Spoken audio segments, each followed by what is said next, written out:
Mm-hmm. Why then? Different places, so we understand.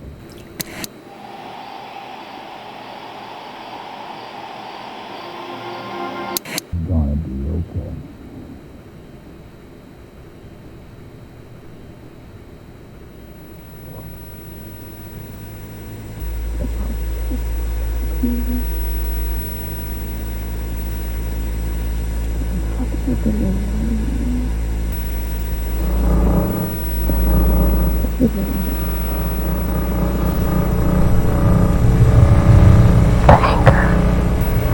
The level of anger.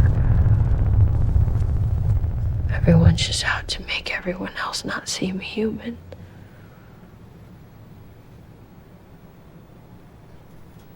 And I don't really want to be a part of it. I don't even want to witness it.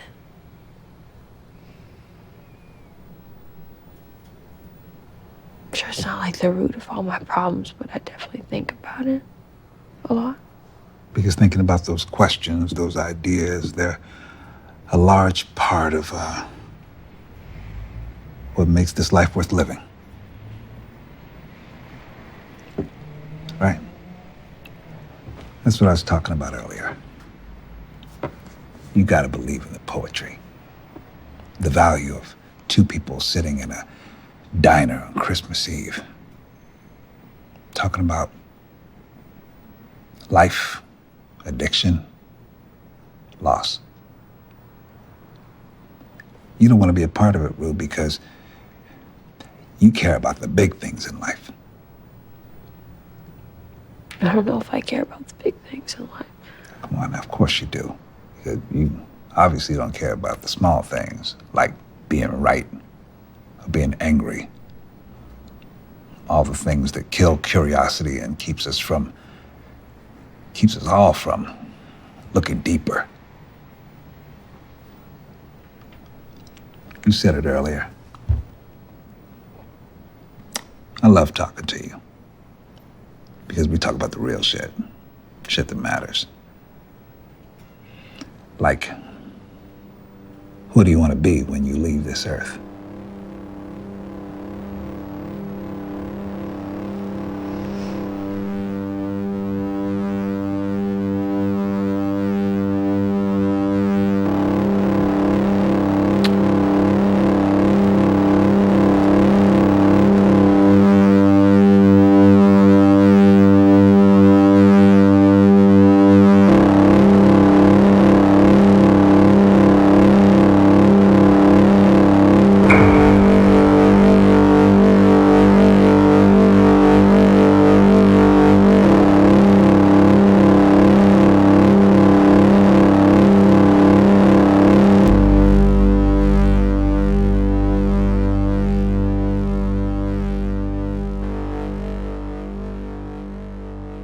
Hace algo más de un año que se acabó Kentucky Road Zero. Después de casi una década yendo y viniendo por su carretera, el juego se actualizó una última vez y apareció el pedazo que le faltaba. Aquel destino que al principio de todo nos habían dicho que no era real. Recuerdo perfectamente cómo el significado de aquella frase era una de las cosas en las que no podía dejar de pensar cuando empecé a terminar este juego. No solo por la pura curiosidad de ver por fin cómo podía cerrarse una premisa como esta, sino porque tocaba enfrentar el miedo que estuvo siempre al fondo de todo a que resultase ser verdad. Pero allí estaba el acto final, con su amanecer, su pueblo en ruinas y sus caballos muertos. Así que era evidente que el lugar, por lo menos, existía. Y quizás la clave había sido desde el inicio el sentido que podía tener aquí la palabra real. La publicación del último acto de Kentucky Road Zero, además, coincidió con lo que sus desarrolladores llamaron la TV Edition, que empaquetaba todos los actos interludios que habían ido saliendo con el paso de los años en una versión final que salía de los ordenadores para llegar a las consolas, es decir, a las televisiones. Y con ello también añadía la posibilidad de jugar con mando, cambiaba algunas de las tipografías de sus textos e implementaba una serie de mejoras gráficas que incluso estuvo amenazando parte de su estilo visual durante un tiempo. Pero de entre todos, creo que el cambio más significativo y el lugar desde donde quiero empezar hoy es que a partir de ese momento Kentucky Route Zero dejaba de ser una lista de capítulos para convertirse en un círculo. Y esa podría haber sido una respuesta bastante rotunda a la cuestión por lo real en aquel aviso. Que lo que el ordenador intentaba decir no era que la dirección que buscábamos fuese irreal como tal, sino que aunque llegásemos a nuestro destino, este nunca podría ser un punto y final. Otro lugar donde podría haber encontrado una respuesta a esto es en la manera en que Kentucky Route Zero ha hablado siempre de sí mismo, presentándose como una aventura de realismo mágico que, aunque es innegable que ese marco estaba ahí en sus inicios, creo que acabó superando muy pronto a pesar de que a día de hoy siga siendo el terreno más habitual desde el que se discute este juego. Ahí están las referencias más evidentes como el camino de Macondo o la casa de los Marques, y cosas como, no sé, el árbol en llamas con el que te tienes que guiar para encontrar tu primera parada. Pero su parte mágica creo que nunca tuvo que ver del todo con las cosas imposibles que ocurrían, sino con la sensación constante de que todo su territorio está hecho de ausencias y agujeros. Si cruzamos todo esto con el momento en que una de las burócratas que encontramos en nuestro viaje nos dice que el problema que tienen los ordenadores es que son incapaces de manejar la ambigüedad, es posible que el de la gasolinera simplemente estuviese perdido en su incapacidad de decirnos que el número 5 de Dogwood Drive había cambiado tanto que no era capaz de reconocerlo como parte de la única realidad que estaba programado para manejar. Y hay otra posibilidad.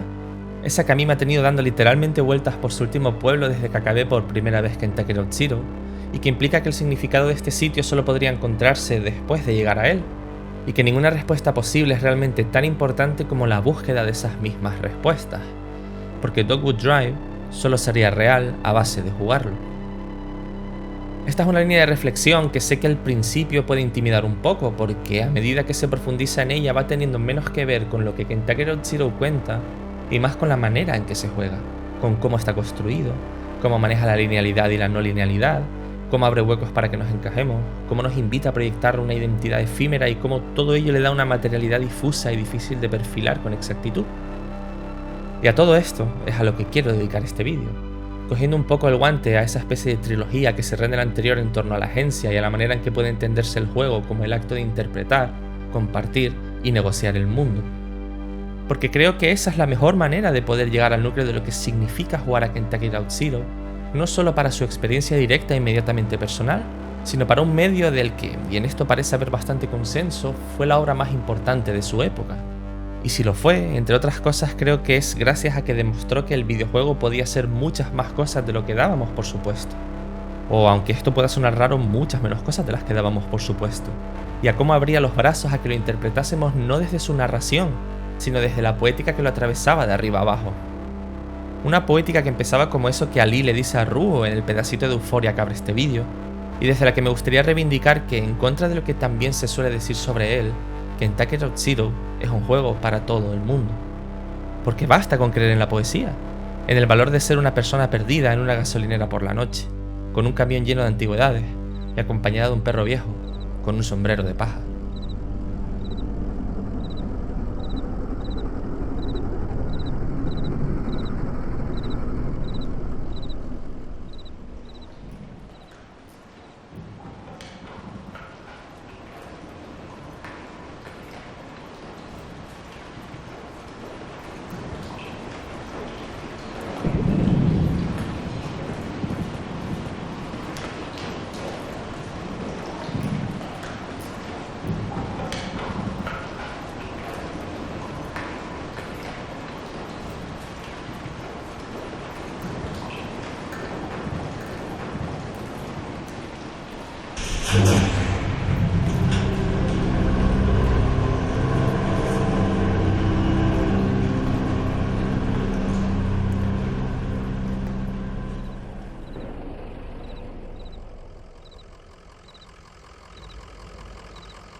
La primera escena de Kentucky Road Zero abre en una gasolinera en la que Conway, un repartidor de muebles, ha parado a pedir direcciones. El dueño, cuando se le acerca para hablar, le pregunta por el perro que le acompaña. Y esta es la primera vez que el juego nos pide elegir, dándonos 3 opciones. Podemos contestar que se llama Homer y punto, que en realidad es una perra y se llama Blue, o que no tiene nombre porque no es más que un perro. Sea lo que escojamos, Joseph simplemente hará un comentario al respecto y la conversación seguirá un curso prefijado en el que Conway termina por averiguar que quizás pueda encontrar el sitio que busca en el ordenador de la gasolinera. De camino a ese momento hay más elecciones y de nuevo ninguna de ellas cambiará en nada el punto de salida de la conversación, pero una a una irán dándole una primera pincelada a la imagen que iremos construyendo a lo largo del juego de este primer protagonista. Por su lado, la historia de Conway en un sentido biográfico tampoco es alterable y siempre será un tipo bastante cascado, que trabaja para una tienda en bancarrota y que es más o menos evidente que en su mundo la carretera es, entre otras cosas, un refugio. Lo que sí podemos hacer desde esta conversación inicial es ir definiendo los bordes de su personalidad, a través de lecciones que en primera instancia pueden parecer intrascendentes, como si se detiene un momento a mirar el atardecer, si se interesa por la vida de los demás, o si está enfocado en terminar su trabajo. A medida que pasamos por más y más elecciones, lo que va abriéndose es una especie de espacio hueco, como un lugar intermedio entre lo que es Conway o cualquiera del resto de personajes que irán sumándose al viaje, y la manera en que como jugadoras leemos, miramos y estamos en el mundo desde la posición relativa que ocupa cada uno de ellos. A veces esta distancia nos servirá para explorar cosas del pasado y perfilar cómo les han afectado, como cuando Conway piensa en Lisette, la dueña de la tienda de antigüedades, y el punto en el que quedó su relación con ella. Otras será cuestión de aterrizar la manera en que reaccionan a algún evento concreto que les salga al paso, como cuando el jornalero vuelva a beber y tenemos la opción de que los demás le pregunten por ello o hagan como si nada. Y hay ocasiones en que Kentucky Road Zero nos interpela directamente para que interpretemos el significado de una canción, un lugar o un monumento, sin detener nunca ese flujo lento e inevitable por el que su relato se vierte de acto en acto. Y de ahí surge una estructura firmemente lineal que está constantemente atravesada por instantes que nos permiten darle un sentido personal al juego, en la que nuestra intervención no está nunca ligada a cómo podemos afectar el mundo, sino a la manera en que ese mismo mundo puede afectarnos a nosotras.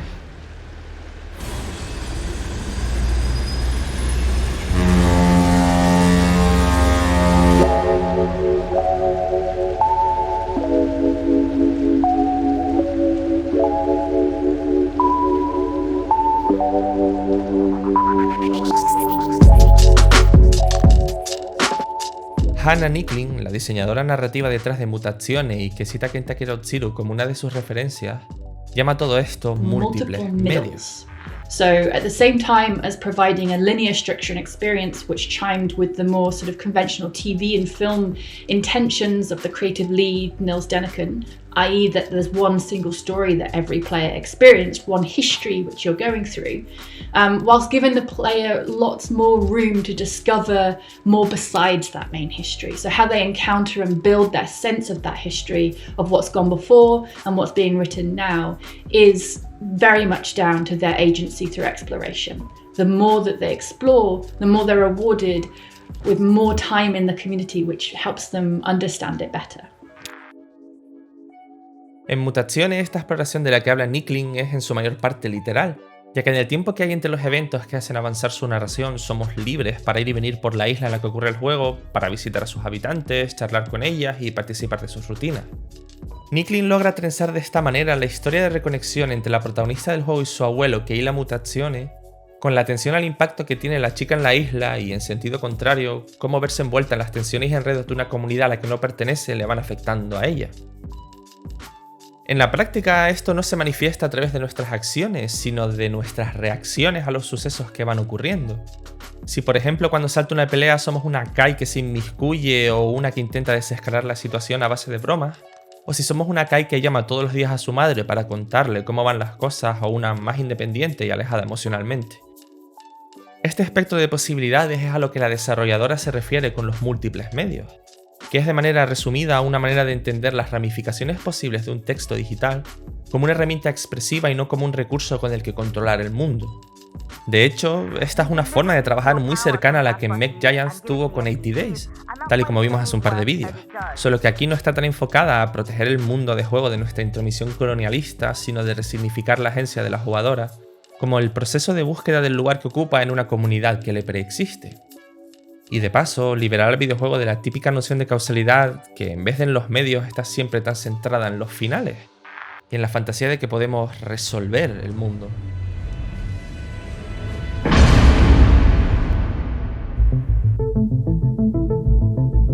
De vuelta a Kentucky Route Zero, Jake Elliott explica su propio proceso de escritura como un equilibrio entre dar la sensación de que el juego está todo el rato avanzando hacia algún lugar, mientras se dejan márgenes para que la jugadora se exprese y le dé una forma a lo que está jugando. De ahí surgen las muchísimas experimentaciones que hay en este juego con los diálogos, como cuando nos piden responder a cosas de las que nunca sabríamos la respuesta correcta, o que hagamos que un personaje reaccione de tal o cual manera antes de conocerlos mínimamente.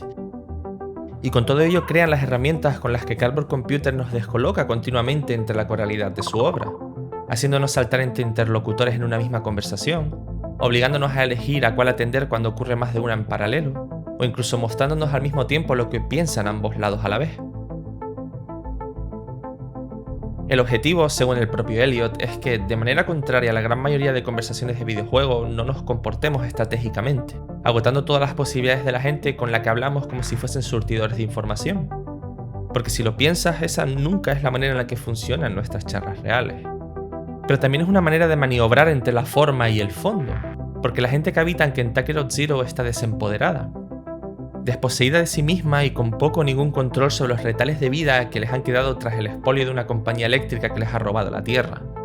Así que la deriva perpetua a la que estamos sometidas mientras leemos nos acerca performativamente a esa realidad hecha literalmente pedazos que jamás podremos rearmar del todo, y abrirnos a que muchas veces esa ni siquiera sea la cuestión que articule un juego, y hacerle hueco también a la idea de que jugar pueda ser sufrir un mundo en compañía. Y si aceptamos esto, deberíamos aceptar también que hay muchas veces que no tenemos nada que decir, o que sí lo tenemos pero que no podemos encontrar las palabras adecuadas para hacerlo. Y en esas ocasiones quizás lo mejor que pueda hacerse sea callar, como nos dejan hacer en Mutaciones, o elegir a qué personaje acercarnos como en Kentucky Route Zero para que sean sus palabras las que describan el mundo que estamos compartiendo, y que miramos desde ese hueco intermedio que ocupamos y donde nuestra identidad se mezcla con la de todos los demás habitantes del juego. Y aquí es donde la cosa empieza a volverse un poco compleja mientras resuena con aquella duda por lo real de la que hablaba al inicio del vídeo.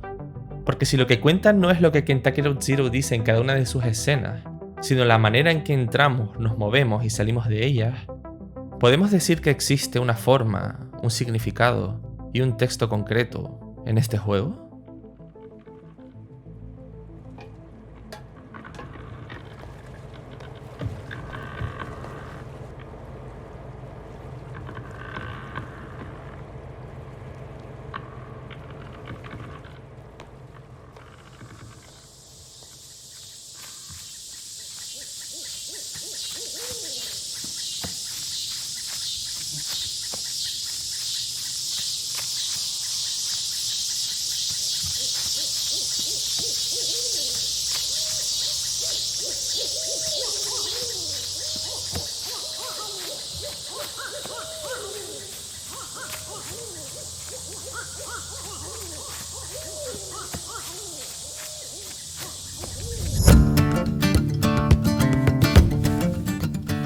Cada vez que inicias una partida Kentucky Route Zero se crea, como en cualquier otro juego, un archivo que guarda tu progreso. Lo habitual es que estos documentos estén encriptados y que cuando los abras con un editor de texto no haya más que un montón de letras, números y símbolos sin ningún sentido. Pero en el caso de Kentucky lo que te encuentras es una lista con todas sus posibilidades y cuáles de ellas existen en tu viaje. Es un registro enorme de cosas como el nombre que le hemos dado al perro, a quién hemos visto o a quién hemos escuchado. Incluso cosas muy específicas en la línea de qué ha estudiado un personaje o con qué ingredientes hemos hecho un té para las náuseas. Una de las cosas curiosas de este documento es que te desea un feliz hackeo, como dando por supuesto que estás ahí para trastearlo y manipular el mundo que vive en tu partida casi como si fueses una fuerza divina. Y me gusta pensar que modificar este archivo es una forma muy específica de jugar a Kentucky Route Zero, casi como una versión súper destilada en la que la linealidad se ha evaporado casi por completo y podemos movernos hacia adelante y hacia atrás a nuestro gusto, cambiando decisiones tomadas, revisitando lugares o reescribiendo lo que los personajes han pensado, han dicho y han sido. Casi es como si nos metiésemos dentro de la máquina y esa ambigüedad que los ordenadores no pueden manejar se tradujera en un montón de palanquitas, que podemos subir y bajar y dar con una cantidad concreta de combinaciones y que, de una manera muy poco romántica, hubiese una cifra concreta de Kentucky Road Zeros posible. Y vale, esto es llevar las cosas un poco al extremo, pero tiene su utilidad para reafirmarnos en la cita de antes de Hannah Nicklin y aterrizar del todo que lo que importa de la linealidad y la no linealidad es la intención con la que se implementan ambas cosas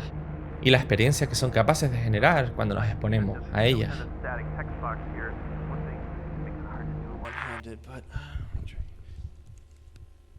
Zoom in. Can you see the word zero? Dejando esto último un poco al margen, la cuestión por la forma que tiene el texto de este juego y la manera en que transmite significado, es decir, su textualidad, sigue un poco en el aire. Su nivel más básico es como Kentucky Road Zero se comunica con nosotras desde muchas capas al mismo tiempo, hasta el punto en que el despliegue de los textos en pantalla carga con parte de ese mismo significado. Esto incluye desde la velocidad a la que van escribiéndose las líneas a la manera en que ciertas palabras se dibujan con efectos diversos, como cuando se menciona la ruta 0 y la palabra se ve cubierta de niebla, o cuando una conversación mediada por algún aparato electrónico aparece distorsionada y temblorosa. Incluso la manera en que se utilizan los signos de puntuación como una especie de microlenguaje de animación, en palabras de sus desarrolladores, encaja en esta línea por cómo los puntos y las comas son literalmente pausas en el ritmo al que se muestran las conversaciones, y los puntos suspensivos introducen silencios que hay que romper dándole al botón que hace avanzar los diálogos.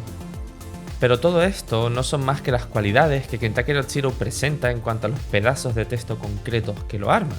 como si fuesen sus ladrillos, y que tienen mucho interés, pero para poder seguir profundizando hace falta hablar de cómo se arman esas piezas entre sí, para construir Kentucky Road Zero como hipertexto.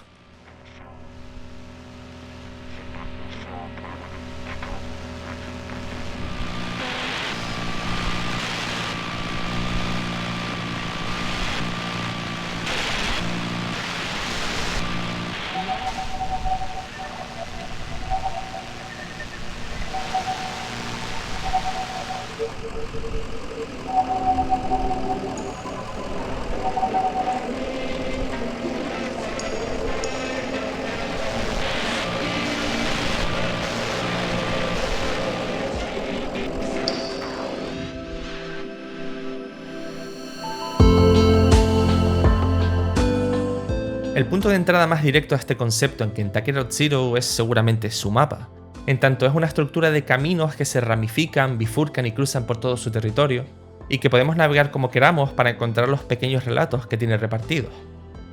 Algunos de ellos son los que hilan lo que podríamos llamar historia principal, que va desde aquella gasolinera del principio hasta el número 5 de Dogwood Drive.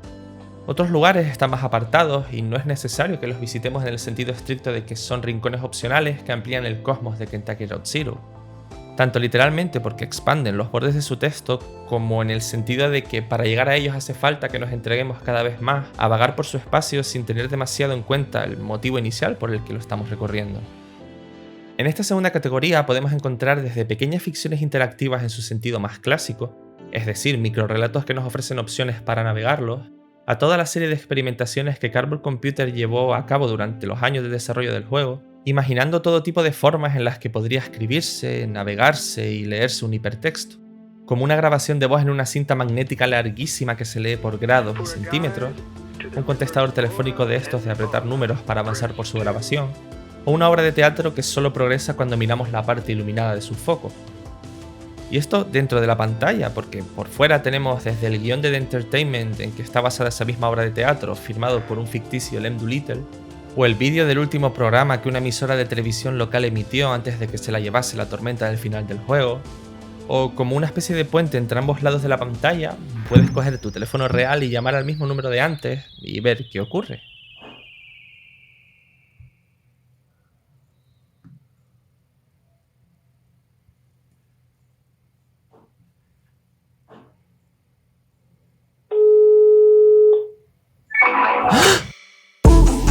No solo la no linealidad, sino la no narrativa. narración. La pieza clave para terminar de desplegar todo esto podemos encontrarla en uno de los capítulos del Jugar las Infancias de Lucas Ramada Prieto, dedicado a un juego de Daniel Merlin Goodbray que se llama A Duck Has an Adventure, que puede traducirse como Un pato tiene una aventura. En la distancia corta, este juego se lee como uno de esos libros de Elige tu propia aventura, avanzando de manera lineal hasta que nos encontramos una bifurcación y nuestras elecciones conducen a uno u otro de sus caminos posibles, en un proceso que devuelve lecturas concretas pero parciales del conjunto de sus itinerarios. Desde una mayor distancia, sobrevolando la globalidad de la obra, lo que emerge es la lectura de la estructura en sí misma, de los motivos que puede haber en la contraposición de posibilidades específicas en cualquier bifurcación, de la manera en que distintas ramas se separan en un punto del texto y vuelven a encontrarse en otro, o de cómo los significados se van acumulando y transformando a medida que llegamos a nuevos rincones del juego. Es decir, que un pato tiene una aventura, se juega de cerca, pero se interpreta de lejos. Y esta especie de gran revelación no es en el fondo sino otra manera de decir aquello de que más que las respuestas que podamos encontrar a aquella duda fundamental por lo real en Kentucky Road Zero, lo que importa es esa búsqueda en sí misma.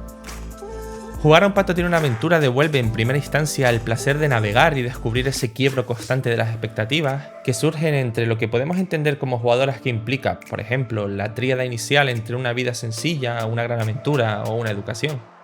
Pero entre ello, en ese mismo espacio hueco que se forma en Kentucky Road Zero entre nuestra identidad real y lo que proyectamos mientras jugamos, lo que va cuajando es la metalectura de que no hay jerarquía entre linealidades posibles, ni puede decirse que ninguno de los recorridos sea más representativo que otro de lo que el juego quiere contar. Y de aquí, en plan cerebro galaxia total, surgen las preguntas más fundamentales sobre un pato tiene una aventura en torno a la intencionalidad y la expresividad de su no linealidad. Como ¿cuántos patos hay en el juego? Si es solo uno que tiene todas las aventuras siguiendo la secuencia que le vamos dando, ¿o es todo cuestión de lo que significa la superposición de todas esas posibilidades y la manera en que podemos interpretarla?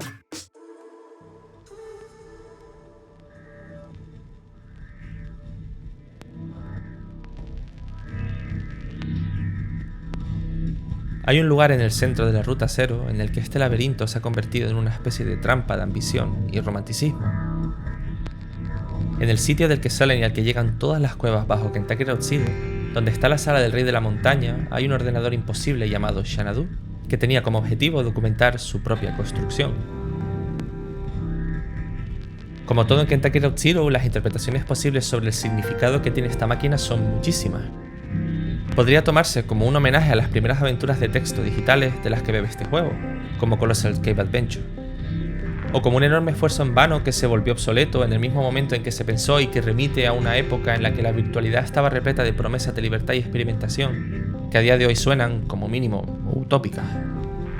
O quizás no sean más que la pirueta de meter un juego dentro de otro juego para ver hasta dónde puede llegar la madriguera de conejo que conforma lo transmedia y la intertextualidad de Kentucky Road Zero. Sea como sea, lo que me interesa a mí, al menos en el marco de este vídeo, no es tanto la interpretación de Xanadu como tal, sino la de su fracaso y cómo este está ligado al manejo de ese cruce fundamental entre lo lineal y lo no lineal como argumento en favor de la interpretación poética del hipertexto. Porque la recursividad infinita a la que estaba condenado este proyecto fue la causa principal de que se perdiera en su pretensión de simulación total, en cuya trampa se quedó atrapada para siempre mucha gente. Como Andrew, por ejemplo, que lleva desde el principio del trabajo perdido en describir cada pliegue y cada recoveco y cada arista del sistema de cuevas en el que existe Xanadu, y que el ordenador parece necesitar para contarse a sí mismo. Porque una vez comienzas a añadir capas y detalles para acercarte lo máximo posible a una idea de exactitud y a la complejidad de la causalidad de la vida y de los motivos por los que ha sido creada, ¿dónde están los límites a los detalles que puedes incluir? ¿Hasta qué punto puede asegurarse que un dato concreto es o no es significativo para contar una historia concreta si tu límite es que no hay límite? ¿Cómo podría salir del bucle de gestión de su propio presente en el que ha acabado arrinconada Xanadu?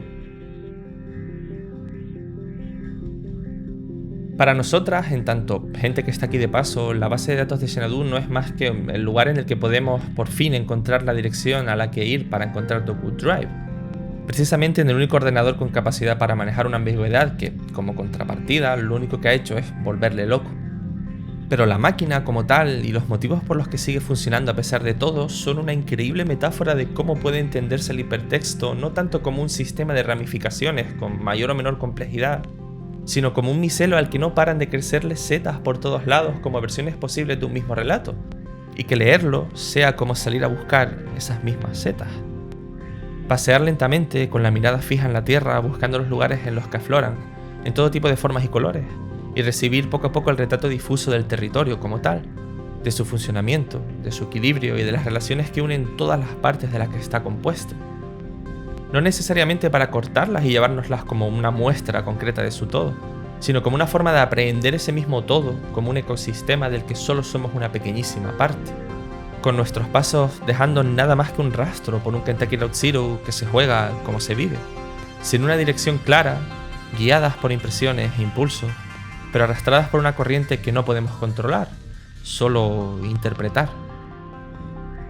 Porque en realidad no hay texto. Lo único que hay son lecturas.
Hello, welcome to Night Noise with Rita. I'm your host, Rita.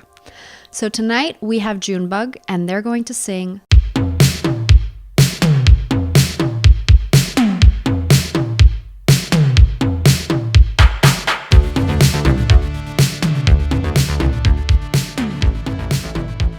Mientras investigaba y leía para escribir este vídeo, llegué a un paper sobre la teoría del hipertexto firmado por Jane Yellowlees Douglas, en el que había una pregunta que, pese a lo necesaria y fundamental que me sonó, no me había encontrado hasta entonces, al menos no de manera tan directa. Damos por supuesto que el videojuego es un medio interactivo y habitualmente colocamos esa misma cualidad en la misma esencia de la manera en que comunica sentido. Pero, ¿para qué queremos obras interactivas? Supongo que hasta cierto punto todo este vídeo es un intento de responder a esto desde los límites de mi capacidad y conocimientos actuales. Pero cuando la leí, mi cabeza no se fue a rebuscar entre argumentos, lecturas o ideas concretas que estuviesen flotando en mi forma de entender el videojuego o en mi acercamiento crítico a Kentucky Route Zero, sino a un instante concreto del juego en el que nos subimos al escenario de un bar destartalado a tocar el Too Late to Love You con Junebug y Johnny. Como si esa fuese la respuesta más obvia y evidente, que las queremos para cantar.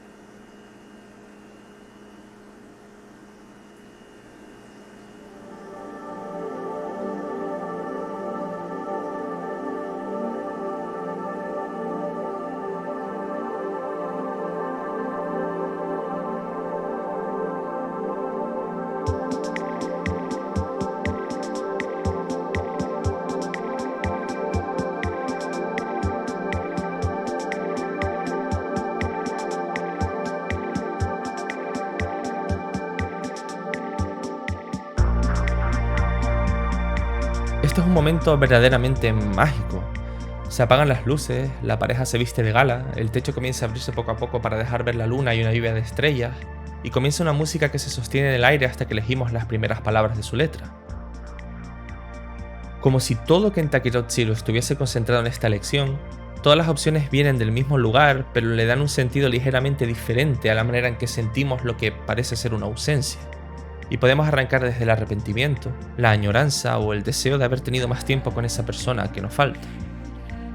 El resto de cada verso lo completa siempre Junebug porque al fin y al cabo esta es su canción, pero el remate final de su sentido nos pertenece, como si fuésemos una más del grupo a medio camino entre compositora y oyente fascinada.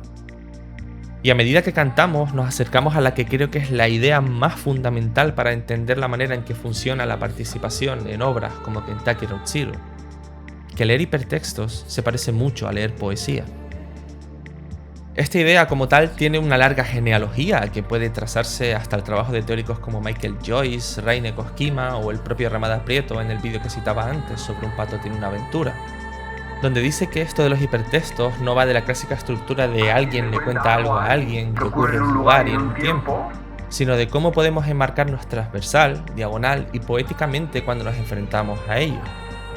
Y desde ahí puede entenderse el concepto de hipertexto como una suerte de metáfora existencial y un ensayo de los mecanismos que actúan cuando enfrentamos el mundo que compartimos, encajándonos en ese espacio intermedio donde la ambigüedad y la incoherencia no son algo que debamos resolver, sino los pilares sobre los que damos un significado a cada rato que pasamos jugando a obras como Kentucky Road Zero, los cimientos de una realidad que no tiene una forma concreta, sino que la adquiere cada vez que la leemos. Porque en el acto mismo de leer desenterramos nuevas relaciones y nuevos sentidos a la suma de todas las opciones que se despliegan ante nosotras a cada paso que damos en el juego. Así que, por fin, podemos empezar a cerrar el círculo que se abría al inicio del vídeo y reafirmarnos en la idea de que no es que el número 5 de Dogwood Drive no fuese real, sino que era infinitas cosas mientras lo estábamos buscando y solo encontraríamos lo que significaba para nosotras a través del puro acto de llegar. Eso es leer, al fin y al cabo,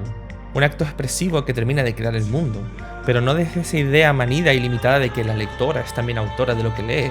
sino porque suya es la energía que cruza el texto de arriba abajo y arma sus piezas en un sentido determinado.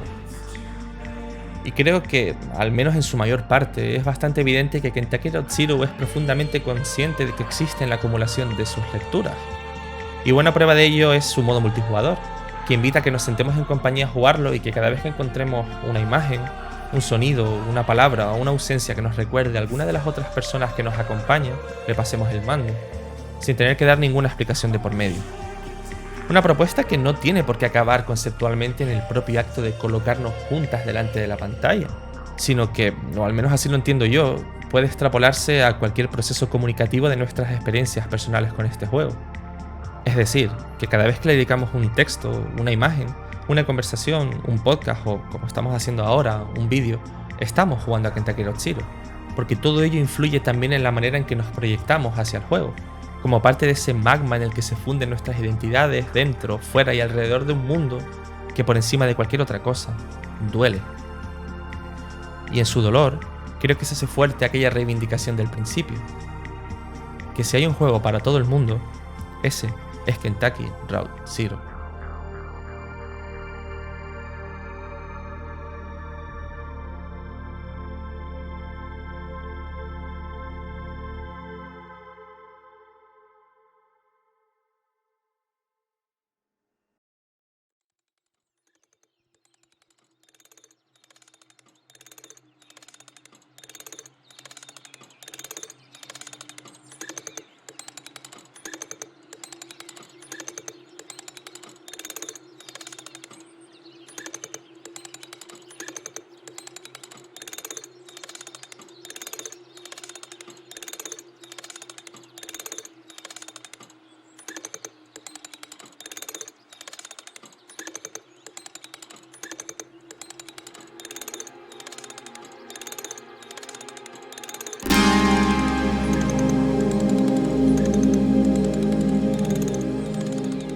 Quiero terminar el vídeo hablando de ese dolor tan universal como profundo que atraviesa de arriba abajo este juego. No solo del lugar del que viene, sino de la postura que tiene frente a él. La historia que cuenta Kentucky Road Zero, ese viaje que parecía que nunca iba a terminarse, pasa siempre por momentos tan terribles como inevitables, y cada vez que lo jugamos vamos a tener que ir a la mina de Elkhorn, en la que Conway se va a tener que destrozar una pierna y someterse a un tratamiento que no podrá pagar, y cuya deuda irá comiéndose su cuerpo poco a poco hasta que la destilería Hard Times envía a sus emisarios para llevarse lo poco que quede de él en este mundo que hacía mucho tiempo que ya no sentía como su hogar. Así que cada vez que llegamos al pueblo al otro lado del río Echo para descargar su camión, Parte del proyecto colectivo que empecemos bajo el techo de Doku Drive estará marcado, como el resto de nuestra experiencia y recuerdo del juego, por ese hueco que seguirá ocupando para siempre aunque él nunca llegase a verlo, ni a participar en estas últimas conversaciones del quinto acto que, por fin, empiezan a mirar a la posibilidad de un futuro. En el número 5 de esta calle no hay más que un par de paredes y un techo. Una estructura vacía que podría ser el símbolo definitivo de todo lo que es Kentucky Road Zero como juego, que según avanzamos por este último capítulo va llenándose de los muebles que hemos traído hasta adquirir una identidad concreta.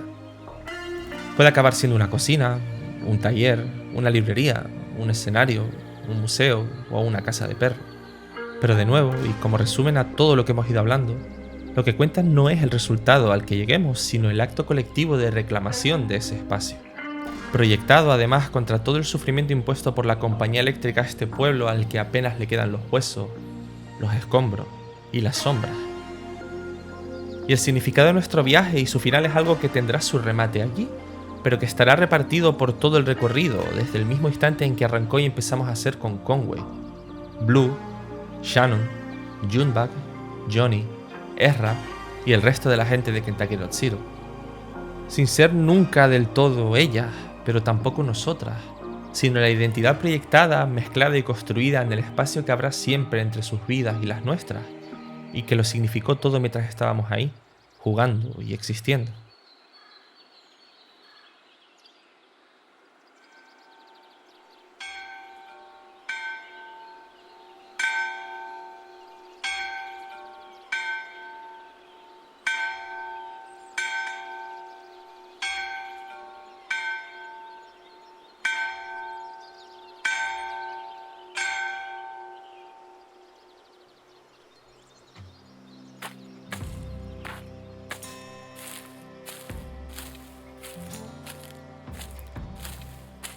Al poco de terminar el juego, Cardboard Computer dio una entrevista al desaparecido Waypoint sobre cómo había sido hacer este juego durante esa década a la que acabó definiendo. En ella hablan entre una variedad de temas de cómo la obra acabó encajada entre las dos crisis mundiales más recientes. Esas del tipo que supuestamente solo ocurren una vez en la vida y a las que empezamos a estar tristemente acostumbradas. A un lado, antes de su inicio, está el colapso financiero mundial que dejó a tanta gente en esa miseria absoluta que se respira en cada rincón de Kentucky Road Zero. Al otro, el auge de un trumpismo que hoy pretende convertir en culpables a las víctimas de un sistema que, como por fin se permite decir el juego en un brevísimo instante de su epílogo, está sostenido por auténticos hijos de puta. Así encajado, Kentucky Road Zero es el juego de su década no solo por lo que cuenta y por cómo denuncia una realidad usurpada, colonizada y abandonada como un zapato viejo por parte de gente que lo único que entiende es de optimización y beneficios, sino porque jugarlo hasta el final tiene ese extraño poder de dejarnos parar por un instante para cuidarnos las unas a las otras en medio de la catástrofe de nuestro tiempo. No porque creamos que podamos evitarlo, o al menos no de manera rotunda y radical, sino para estar ahí, juntas, y sobrevivirlo hasta que encontremos como sus protagonistas el lugar, el momento y la fuerza para volver a creer en un nuevo comienzo. Al final de aquella entrevista, la periodista le pregunta a los de Cardboard Computer por una escena en concreto en la que Lula, una de las responsables de Xanadu, se encuentra con unas pinturas rupestres en las cuevas del acero. Mientras las estudia, Lula especula sobre el significado de estos dibujos y del motivo que hay detrás de ellos. Quizás sean un recuerdo, una relación, un momento, una preocupación, un arrepentimiento o una esperanza. Como juego, Kentucky Road Zero es muy parecido a estas pinturas. Todas esas cosas al mismo tiempo, esperando a que, igual que el número 5 de Dogwood Drive adquiere un contenido específico antes del fundido a negro, le demos cualquiera de sus sentidos posibles y lo proyectemos hacia lo que haya por delante, flotando en ese mismo fondo negro, resonando a lo largo y ancho de nuestra partida y en lo que sea que imaginemos que ocurre con la vida de su gente después de que nos marchemos. Todo lo demás es jugar, leer, interpretar y compartir nuestras experiencias personales cada vez que queramos bajar a recorrer el acero para ser con su gente y flotar en su poética. Y en el valor de dejar que jugar nos duela, y al mismo tiempo, gracias a ello, sea un ensayo infinito de todo lo que queramos ser cuando dejemos este mundo.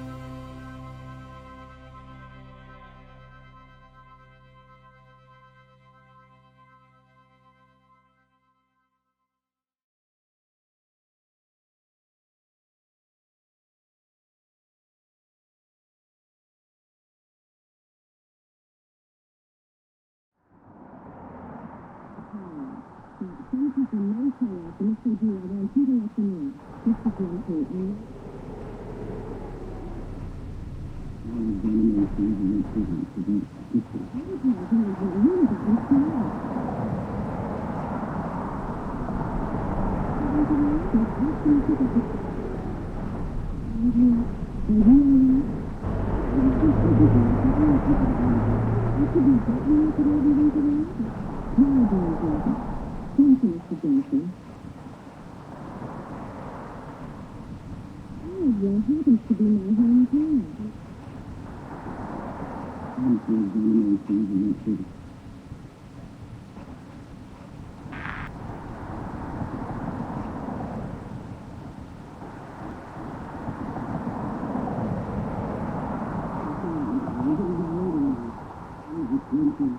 you.